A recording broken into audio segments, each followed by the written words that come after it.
femme dans les milieux professionnels, notre sujet d'aujourd'hui dans votre magazine Carnet de femmes. Et dans Carnet de femmes d'aujourd'hui, nous allons recevoir Maître Nadège Ketaka Bamba, qui est défenseur judiciaire au tribunal des grandes instances de Lubumbashi. Nous allons parler avec elle de ces grands thèmes. Elle va vraiment nous expliquer c'est quoi le rôle de la femme dans les milieux professionnels. Nous allons parler de la femme dans les milieux professionnels avec notre invité d'aujourd'hui qui est Maître Nadège Ketaka Bamba, défenseur judiciaire au tribunal des grandes instances. Dans ces beaux plateaux des Arc-en-Ciel Télévision, j'ai dit bonjour Maître et bienvenue. Bonjour madame, merci beaucoup. En tout cas, merci. C'est vraiment un honneur d'avoir accepté notre invitation. Et on est repartagé en tout cas. Merci. Avant de commencer notre échange avec Maître Nadège, nous allons prendre notre deuxième rubrique qui est Entre nous. C'est juste derrière la transition.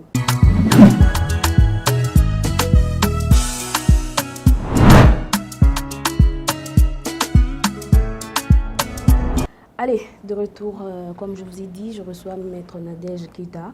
Maître Nadège, nous allons commencer avec notre toute première question qui est la femme a-t-elle un rôle particulier à jouer au sein de l'entreprise? D'accord, merci madame pour cette question. Okay. Si on doit se demander si la femme doit vraiment travailler dans une entreprise, je pense que ce n'est pas vraiment une question d'actualité de nos jours. Okay. Parce que nous le voyons déjà, il y a des femmes qui travaillent déjà. Mais s'il faut parler du rôle particulier que la femme doit apporter dans la société, okay. Premièrement, d'abord, la femme est une éducatrice. Okay. La femme, elle est éducatrice. La femme, elle s'occupe déjà de tâches ménagères. Oui. La femme, elle est capable et apte de travailler comme un homme dans une entreprise.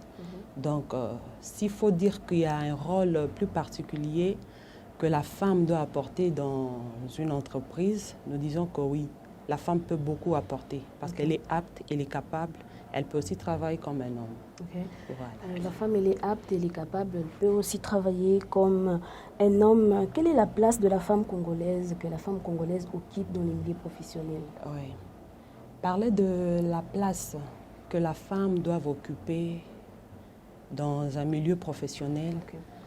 La femme a une place de choix. Donc la femme est capable de travailler comme un homme dans une société. La femme, elle est apte, bien que la loi congolaise interdise à la femme de travailler la nuit et aussi dans des mines. Mais sur le plan intellectuel et sur le plan esprit, la femme est apte. Elle va travailler tout comme un homme. Okay. Oui, c'est un peu ça. Okay. La femme doit travailler tout comme un homme, comme Maître Nadège vient de le dire. Maître Nadège, est-ce que la femme actuelle est apte à tout ce qu'il y a comme travail dans nos sociétés d'aujourd'hui? Nous disons oui. La femme, elle est apte. Oui. La femme, elle est capable de travailler, tout comme un homme. Et là, ça nous ramène à notre Constitution, dans son article 14, qui parle sur la parité, hommes et femmes. Donc, la loi elle-même reconnaît que la femme est capable de travailler sur tous les plans dans une entreprise. C'est ce qu'on peut dire à ce sujet-là. Donc, elle est vraiment apte. Elle a apporté, elle a un plus à apporter aussi dans la société. C'est quoi la différence qu'il y a entre les femmes de nos jours et nos mamans qui sont passées avant nous? Voilà. Jadis déjà, les femmes étaient considérées comme juste des ménagères. Oui. Donc, elles ne pouvaient pas aller à l'école, elles ne pouvaient pas être émancipées intellectuellement, en esprit, tout ça.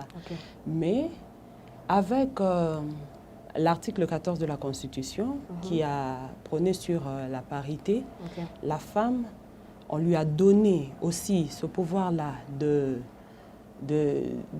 travailler dans une entreprise, d'être comme un homme, d'être égales, parce que devant la loi, nous sommes tous égaux, hommes et femmes, oui. Et vu aussi l'article 6 du Code de la famille qui vient aussi donner cette autorisation à la femme de travailler. Parce que jadis, la femme ne pouvait pas travailler. Pour contracter un boulot, la femme doit avoir l'autorisation de son mari. Donc, avant, même pour aller au marché, la femme devra demander l'autorisation à son mari. Non, est-ce que je peux aller et tout ça? Mais de nos jours, la femme travaille. Elle n'a pas besoin de demander cette autorisation parce que la loi, dans son article 6, la couvre.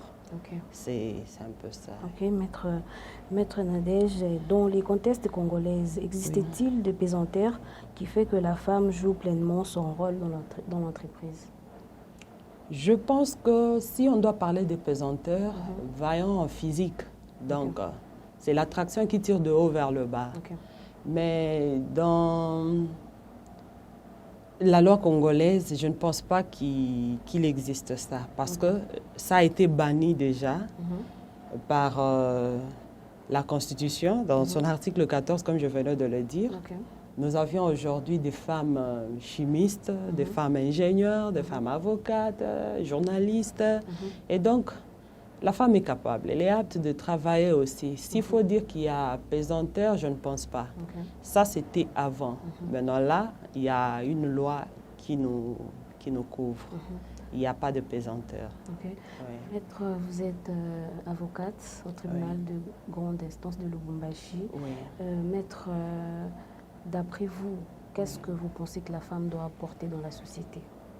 Voilà. Si nous devons parler de l'avantage d'engager une femme dans une société, c'est vraiment avantageux. Pourquoi? Parce que la femme apporte un plus dans une société. Elle apporte un plus. Et c'est rare d'entendre dire qu'il y a détournement fait par une femme. C'est vraiment rare. Si ça existe, je ne sais pas, mais c'est vraiment rare. Donc, la femme, elle est apte, elle peut travailler dans la société. Tout comme un homme, elle peut même exceller. Nous avions vu déjà dans notre pays, à la tête de l'Assemblée nationale, une femme. Ici, chez nous, à Lubumbashi, au Katanga, à Lubumbashi, nous avions eu une maire de la ville femme. Nous avions vu ce qu'elle a pu faire. Aller même au-delà. En Tanzanie, c'est une dame, c'est une femme qui est à la présidence. Donc, la femme, elle peut vraiment travailler dans une entreprise. Et si nous devons aussi parler des désavantages de la femme, je pense, la femme, comme désavantage, c'est peut-être nos femmes mariées, parce que elle doit avoir aussi des congés, congés de maternité. Et voilà, pendant cette période-là, elle devra peut-être être remplacée. Et ça va créer des déséquilibres peut-être à l'entreprise, parce qu'on doit chercher quelqu'un qui doit la remplacer pendant cette période, parce qu'elle devra avoir 8 semaines avant l'accouchement et 6 semaines après l'accouchement. Donc, à part ce congé de maternité, qui pourra peut-être bouger l'évolution ou la bonne marche de l'entreprise, il n'y a pas vraiment des inconvénients à engager une femme dans une entreprise. Tout comme l'homme a aussi le congé annuel. La femme aussi, ça lui permet aussi de se reposer mentalement, physiquement et tout. Donc, juste ces congés de maternité. Et aussi, ce n'est pas toutes les femmes quand même qui sont de madame chaque année. Et chaque année, elle doit prendre congé de maternité, non. Donc, c'est vraiment avantageux d'engager une femme dans une entreprise parce qu'elle est vraiment capable sur tous les plans. Voilà. Maître Nadège, on dit toujours que les femmes sont beaucoup exposées. Une femme qui est dans son milieu professionnel et que son chef vient vers lui. C'est quoi l'attitude de cette femme-là? Voilà. L'attitude qu'une femme doit prendre devant un chef qui vient vers lui, déjà là, nous parlons de l'harcèlement. Et souvent, c'est le harcèlement sexuel. Ça, c'est une infraction et ça doit être dénoncé. la femme doit les dénoncer. Malheureusement, il y a de ceux, peut-être, bon, c'est la seule source de revenus qu'elle a, elle se taise. Il y a d'autres, par peur d'être jugées socialement, elles se taisent. Mais c'est une infraction. L'harcèlement sexuel dans le milieu professionnel est une infraction qui devra être dénoncée. Oui. Et c'est punissable aussi. Ça devra être dénoncé au TGI, au tribunal de grande instance. Et punissable aussi dans son article 174 du Code pénal, oui. Donc, les femmes doivent dénoncer ces harcèlements-là pour essayer d'arrêter les chefs qui veulent profiter d'elles. Voilà, c'est un peu ça. Oui, Maître Nadège. Est-ce que possible qu'une femme puisse remplacer son mari à un poste, par exemple, son mari est à un poste et que son mari n'est plus? Oui. Est-ce que possible que cette femme-là puisse remplacer son mari à son poste? Bien sûr, ça se fait. Ça se fait, oui. Si elle est apte, elle est capable de remplacer son mari sur ce poste-là, oui, pour la survie de la famille et tout, c'est possible. La femme devra remplacer son mari. Elle va travailler si elle est vraiment apte, si elle est vraiment capable de faire le boulot que faisait son mari. Oui, elle peut remplacer, elle va travailler. Okay. Si elle est vraiment apte, elle peut remplacer son mari. C'est quoi les avantages et les désavantages d'être remplacée, en fait, de remplacer son mari à son poste?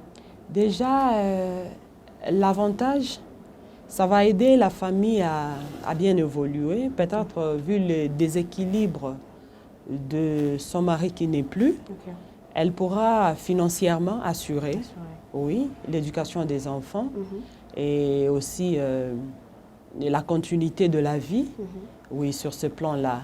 Mais des avantages, peut-être par la façon de gérer, peut-être, mais avec le temps, je sais qu'elle va s'adapter. Parce que la femme, elle s'adapte vraiment à tout. Oui, avec le temps, elle va s'adapter, elle va bien évoluer, elle va donner une bonne marche à l'entreprise. Oui. Maître Nadège, vous confirmez, êtes-vous sûr qu'une femme peut diriger une très grande entreprise où il y a les hommes mélangés? Mais bon, si déjà nous avions une femme présidente, oui, de la République, qu'est-ce qui pourrait empêcher une femme de gérer une entreprise? Elle est capable. La femme, elle peut, oui. Elle peut gérer. Ok. Et maître, vous êtes avocate. C'est quoi votre attitude quand une femme vient vers vous pour peut-être porter plainte contre son mari qui ne veut pas que cette femme-là puisse travailler? Mais bon, nous venons de le dire qu'il y a déjà l'article 6 du Code de la famille qui prône aussi sur le fait que la femme n'a pas droit de demander l'autorisation de son mari pour travailler. Oui. Donc, elle peut travailler sans problème. Nous allons juste l'aider à le faire. Donc, elle n'a pas à avoir peur ou quoi que ce soit. Elle est couverte sur cet article-là. Elle pourra travailler. Elle doit travailler. Les femmes doivent travailler. Tu as étudié, tu es médecin, tu es femme chimiste, je ne sais pas, ingénieur ou quoi que ce soit. Ne garde pas les diplômes-là dans la maison. Il faut l'exploiter, il faut travailler, oui. C'est pour aussi la survie des enfants, de la famille, oui. Donc, elle pourra travailler. Elle pourra travailler maintenant si son mari ne veut pas. Et que cette femme-là vient vers vous, Maître Nadège, je viens porter plainte contre mon mari qui ne veut pas que je travaille. C'est quoi vous lui prodiguez comme conseil et qu'est-ce que vous lui dites de faire? Oui. Déjà, le mari sera interpellé. Bon, sur le plan aussi social, je ne sais pas, il existe la phrase qui nous dit « Femme, soyez soumise ». Oui, donc la soumission, là, c'est dans le couple. La soumission doit exister pour une bonne marche d'un couple. Si l'homme ne veut pas que sa femme puisse travailler, on n'a qu'à les entendre je vais les appeler, on va les entendre. Il va donner ses avantages et ses désavantages. Si ça pose problème, on va faire comprendre à la femme. Donc voilà, et il ne faut pas que la femme, c'est parce qu'il y a l'article 6 qui est là pour nous, je dois m'imposer. Non, il faut aussi voir comment tu vis, comment est la vie conjugale entre toi et ton homme, comment ça se passe. Vous vous entendez, s'il faut travailler, tu travailles. S'il ne faut pas, si lui il dit non, tu ne travailles pas, parce qu'il y a ça, il y a ça. Là, c'est maintenant l'entente entre les deux, là. Oui, c'est un peu ça. Parce que la soumission aussi est là. La femme doit être soumise dans son foyer. Oui. Maître, nous vous laissons parler à cœur ouvert à travers toutes ces femmes qui nous regardent dans ces moments. Ces femmes-là qui sont à la maison, qui ne veulent pas aller travailler, ces femmes-là qui se disent « Moi, je ne suis pas capable d'être, par exemple, comme Maître Nadège, je ne suis pas capable d'être comme Nadia qui est à la télé, je ne suis pas capable d'être comme tel ou tel autre. » Nous vous laissons parler à cœur ouvert à nos mamans, nos jeunes filles qui nous regardent dans ces moments. Voilà. Pour nos mamans, nos jeunes filles, je veux vous demander de vous donner à la vie. Il faut vivre.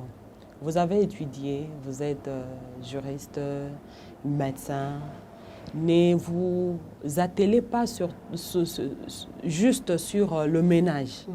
Non, le ménage, oui, la famille, oui et tout, mais il faut aussi travailler. Il faut montrer de quoi vous êtes capable. Nous, les femmes, nous sommes capables. Aujourd'hui, nous avons deux femmes présidentes de la République. C'est parce qu'elles se sont données. C'est parce qu'elles ont eu ce courage-là d'affronter la vie sur tous les plans. Aujourd'hui, je suis juriste. Ce n'est pas parce que j'ai été négligente ou quoi, ou ce n'est pas parce que je ne m'occupe pas du ménage ou quoi que ce soit. Non, non. C'est juste question d'organisation. On s'occupe de la maison, oui, bien sûr, mais on doit aussi travailler. Et toutes ces femmes qui sont harcelées sexuellement sur le milieu professionnel, il faut les dénoncer. Ça ne doit pas continuer. Vous devez les dénoncer. N'ayez pas peur. Disons que non, voilà, je serai jugée socialement. Et après ce boulot, je n'aurai plus autre chose quoi faire. Je ne saurais plus aller quelque part autre au travail. Non, il faut les dénoncer. Il faut arrêter ce mouvement-là. Donc, soyez capable. Vous êtes forte. Une femme est une puissance. La femme est une puissance. Avec elle, elle peut développer toute une nation. Déjà, elle est déjà une éducatrice. Donc, elle éduque déjà toute une nation. Comme on a toujours dit, éduquer une femme, c'est éduquer toute une nation. Oui. Donc, donnez-vous, battez-vous, construisez votre monde par ce que vous avez appris. Voilà. Maître Nadège, une toute dernière question. Est-ce que d'après vous, une femme est capable de gérer son foyer et son travail? Oui. D'après moi, oui. La femme peut gérer son foyer et son travail. Je venais de le dire tantôt, c'est juste une question d'organisation. Oui. On s'organise, on est à la maison. Quand on est à la maison, comme moi là, une fois à la maison, je ne suis pas juriste à la maison, ni maître, avocate ou que non, non. À la maison, je suis maman. Il y a mes enfants, je m'occupe d'eux. Je m'occupe du ménage, je m'occupe de tout. Donc, à la maison, là, je suis maman. Une fois quitté la maison, le milieu professionnel, là, maintenant, on porte le casquette d'un juriste. Donc, on est là, on travaille comme homme et femme. On est là, dans le milieu professionnel, et donc, rentrer à la maison, là, on est maman. Et dans la belle famille, on est une belle fille. Oui, donc... c'est possible qu'elle s'occupe de son foyer et de son boulot aussi. Pas seulement juriste ou médecin ou quoi que ce soit. Il y a même nos femmes au marché, dans le milieu social, oui. Elle va au marché, elle vend, et puis le soir, elle est à la maison, elle s'occupe aussi de ses enfants. Et j'apprécie beaucoup ces femmes qui vendent parce que la plupart, ce n'est pas vendre pour utiliser leurs revenus dans de buvettes ou quoi que ce soit. Souvent, c'est pour utiliser dans l'intérêt des enfants. il y a de ceux qui vendent et qui paient le minerva de leurs enfants, le loyer et tout ça là. Donc, ce n'est pas vraiment compliqué de gérer un foyer et aussi travailler. Ok. Oui. Maître, vous êtes à chaque fois au tribunal là-bas, vous voyez, il y a des femmes militaires. Oui. Est-ce que ces femmes-là ont le même comportement que nos femmes, comme nous avons nos femmes journalistes, les femmes juristes, les femmes, je ne sais pas moi, ménagères et tout? Ces femmes militaires, mais bon, avec ces femmes, elles ont déjà l'esprit militaire. Okay. Oui, elles ont déjà l'esprit militaire. Ces femmes, elles sont femmes chez eux à la maison, parce que nous en connaissons aussi. Elles sont femmes avec leurs enfants, leurs maris et tout. Mais ça aussi, c'est une profession. C'est au boulot. Et donc, tu ne peux pas être en tenue militaire, mais en train de blaguer avec les gens ou quoi que ce soit. Non, non.